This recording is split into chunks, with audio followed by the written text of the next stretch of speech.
Goeiemôre vriende op hierdie lekker Saterdag. Dis die 20ste Junie 2026.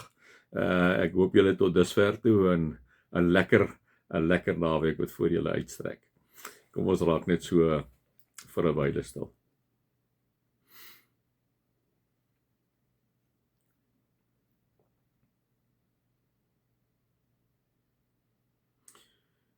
Ons slaan ons oë inderdaad hier in Kaapstad, Here, op na Tafelberg.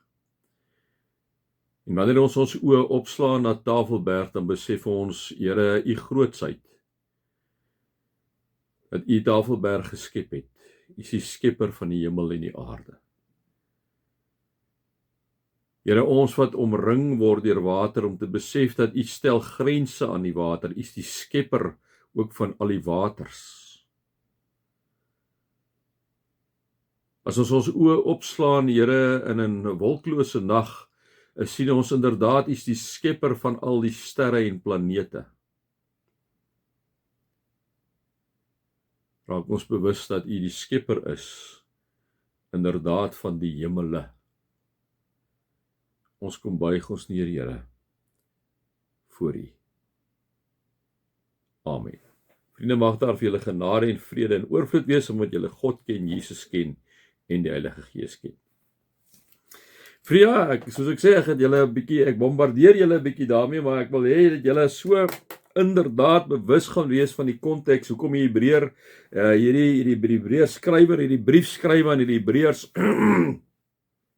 meestal Jode wat tot bekering gekom het, liewe vriende, wat uit die Judaïsme gepad het, Jesus aangeneem het as hulle verlosser en saligmaker, as gevolg daarvan is vervolg, baie swaar kry, moed verloor, en sommer besluit, ag nee, wat ek dink hulle moet nou maar weer terug gaan na hulle ou geloof toe. Was nie net hulle gewees, ja, was natuurlik ander mense wat uit ander godsdienste en gelowe gekom het, wat ook tot bekering gekom het en vir Jesus Christus aangeneem het. Ne?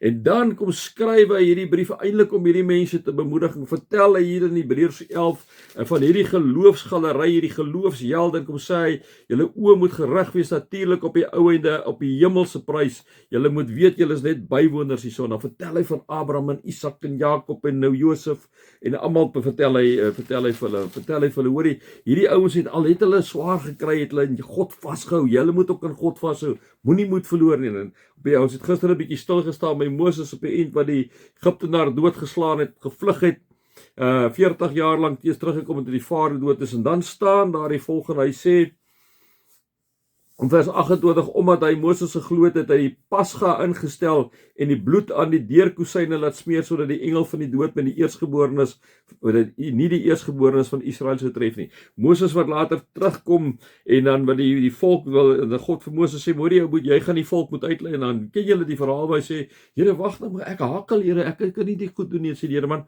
noem ek hom ons vertel nie, en sê hy, ek gaan jou sommer Aaron gee, en jou te help daar, en dan wil Moses nog hierdie kant toe, en daardie kant, en dan sê God van, moet nou nie met daai nonsens na by toe kom, hier is vir jou 'n staf, jy gaan 'n paar wonderwerke daar so doen, julle moet nou almal sien dat ek is by jou, Moses, kom nou, nee.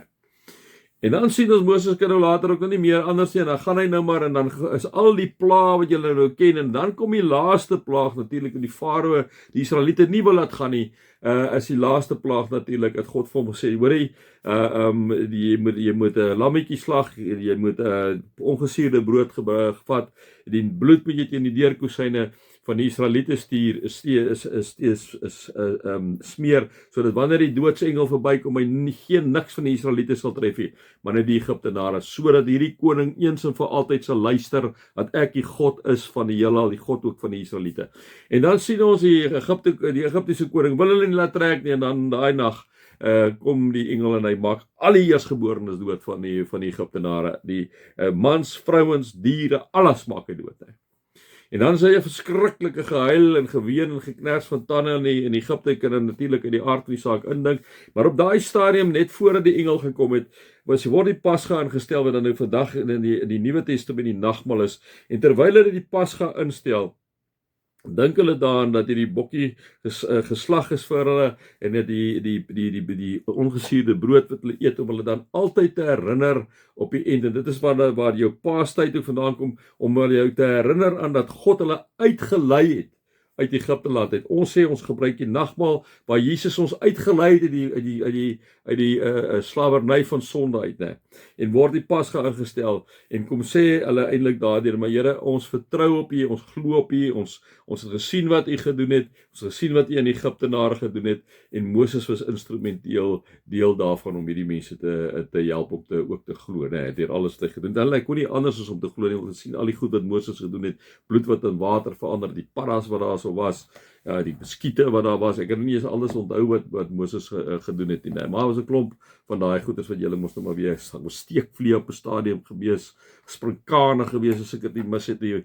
Klomp sulke tipe goed was daar gewees, né? Wat die Israeliete fisies gesien het, maar dat die Here by Moses is.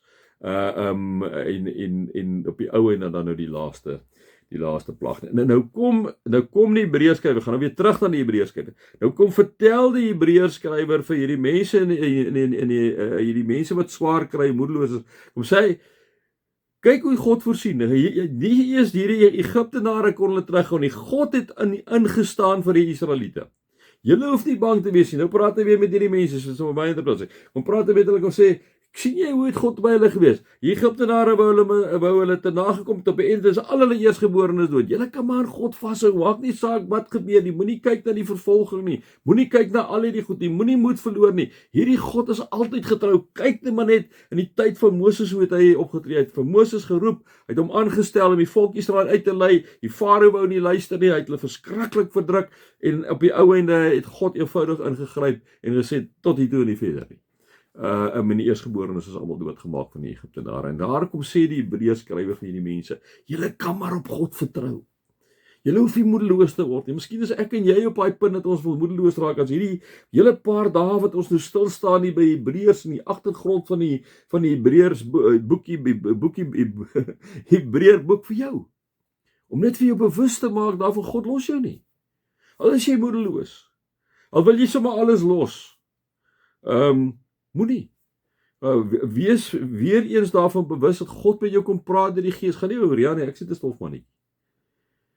Maar dat God met jou kom praat en vir jou kom sê, my kind, maar ek vertel nou vir jou al hierdie voorbeelde van hierdie geloofshelde. Dit gaan eintlik nie oor hulle nie, dit gaan oor ek wat getrou was aan myself en by hulle was en hulle bygestaan het en hulle gelei het. Kom sê God miskien vir jou waar jy in 'n situasie op hierdie stadium in jou lewe is. Kom sê hy, as jy moedeloos my kind, moenie moedeloos wees. Al kry jy swaar. Al beleef jy miskien vervolging daar by die werk en mense breek jou af omdat jy uitkom vir my. Die Here is by jou. Hou net vas. Hou net vas. Onthou, jy's 'n vreemdeling op hierdie aarde. Jy leef nie vir nou nie.